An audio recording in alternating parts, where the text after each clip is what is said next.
pessoal, como vocês estão? Eu me chamo Joyce Silva e este é o meu canal Pode Entrar. Eu sou filha, serva de Deus e cristã. Hoje estaremos falando sobre ministério e chamado de Deus. E aí, você já foi chamado? Me conta. Mas antes, se inscreve aí no meu canal, ative o sininho para você acompanhar todos os outros vídeos que vão vir depois desses, para me apoiar, para divulgar, tá certo? Então, quando Jesus ele morreu na cruz, todo o processo cerimonial que existia na época foi quebrado. Não precisa mais a gente matar um cordeiro para simbolizar o perdão dos nossos pecados, que a gente está arrependido e que a gente quer o perdão de Deus. Não precisa mais disso. Não precisa mais a gente ter um representante como que era o sacerdote para ele lá dentro. Ele só ia uma vez no ano, se purificava todinho. Quando Jesus ele morreu na cruz, conta a Bíblia que o véu, a cortina que ficava ali separando o Santo do Santíssimo, foi rasgado, dizendo assim, ei, preste atenção, não precisa mais de um sacerdote para você ir até Deus. Você agora pode ir sozinho. Jesus, ele é agora a ponte, ele é o caminho. Hoje, todos nós podemos se chegar a Deus através de Cristo. Mas sabe o que acontece? Muitas vezes a gente espera por alguém.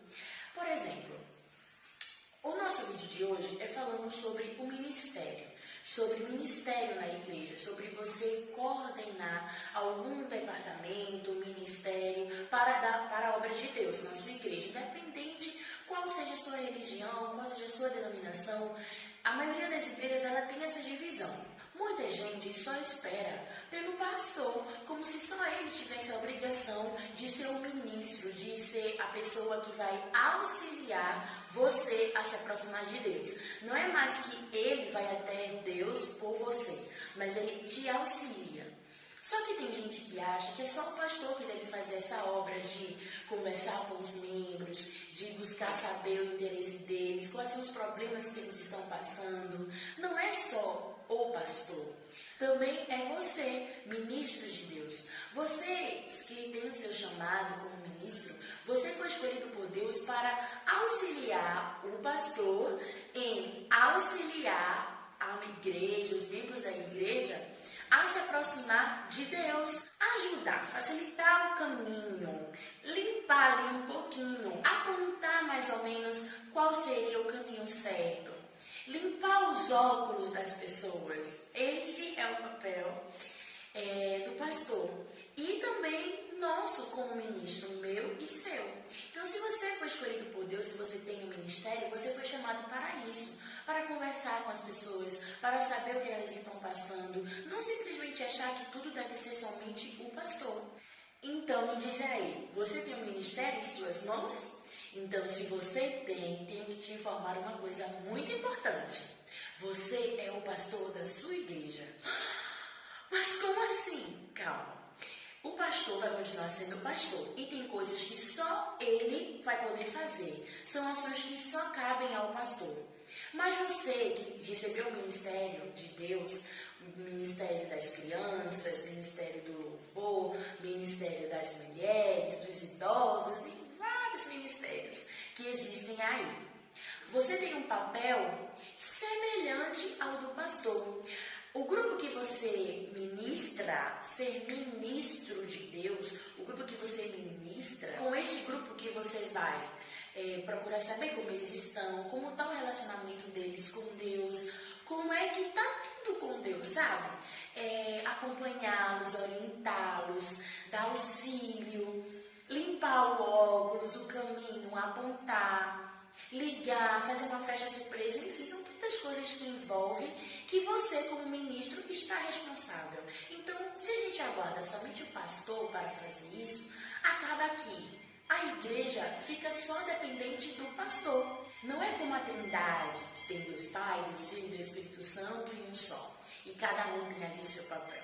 O pastor, ele é um só, ele é ser humano e ele tem que auxiliar tanta coisa, tem que resolver tanta coisa, que quando somos chamados para ser ministros de Deus em algum ministério aqui na Terra, você está auxiliando a Deus Deus, fazendo o teu papel, a tua missão, como também você está ajudando o seu pastor.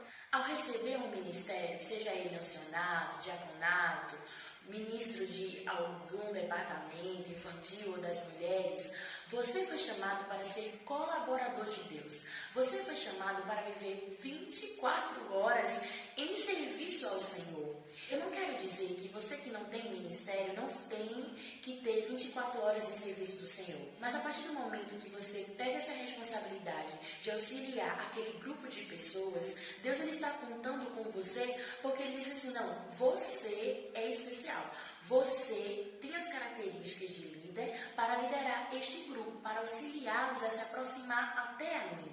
Logo, se você não tem essa disponibilidade, se você não tem essa disponibilidade de viver 24 horas em serviço do Senhor, a atender ligação de madrugada, a ter que sair do seu trabalho talvez para socorrer alguém que está precisando de você, a você parar de pensar um pouco em você e servir aos outros e fazer algo em prol dos outros, a passar noites e noites sem dormir direito, preocupado com algum evento ou com algum problema de outra pessoa.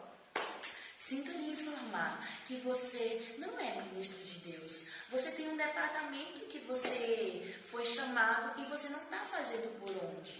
Ser ministro de Deus é se entregar de corpo e alma. É se entregar sem reservas. Lá em João, capítulo 20, 21, diz o seguinte. Disse-lhes, pois, Jesus outra vez, Pai seja convosco. Assim como o Pai me enviou, eu também vos envio. Pois bem, Jesus ele foi enviado aqui na terra por um ministério, para ministrar, para ser ministro, para simplificar, para traduzir para algumas pessoas que tinham dificuldade de compreender a palavra de Deus e o amor de Deus. Jesus é essa ponte. Nós não somos Jesus, ok? Calma, eu não estou dizendo isso. Mas nós também somos chamados. E o próprio Jesus disse que, assim como o Pai o enviou, Ele, Jesus, também nos envia a sermos ministros, a auxiliar os outros. Essa é a mensagem que eu quero trazer para você refletir hoje. Pense se você já recebeu um chamado de Deus e rejeitou, ou se hoje você é um ministro e não tem feito o papel e tem esperado lá o pastor. Repense seu ministério, suas atitudes, porque Deus ele conta com você aqui na terra para pregar a mensagem dele. Este foi o vídeo que eu quis trazer para vocês, espero que vocês tenham gostado. E se vocês gostarem e vocês acham que tem pessoas que precisariam ouvir esse vídeo, compartilha, envia nas redes sociais de vocês, tá certo? Outra coisa, sigam aqui nas minhas redes sociais, no meu Instagram e no meu Facebook. Eu tô sempre postando conteúdos diferenciados todos os dias. E vocês podem me conhecer mais, não só aqui no meu canal, mas também entrar e conhecer um pouco da minha vida. Bem, gente, esse foi a mensagem que eu queria trazer para vocês. Um grande beijo, graça e paz. Tchau!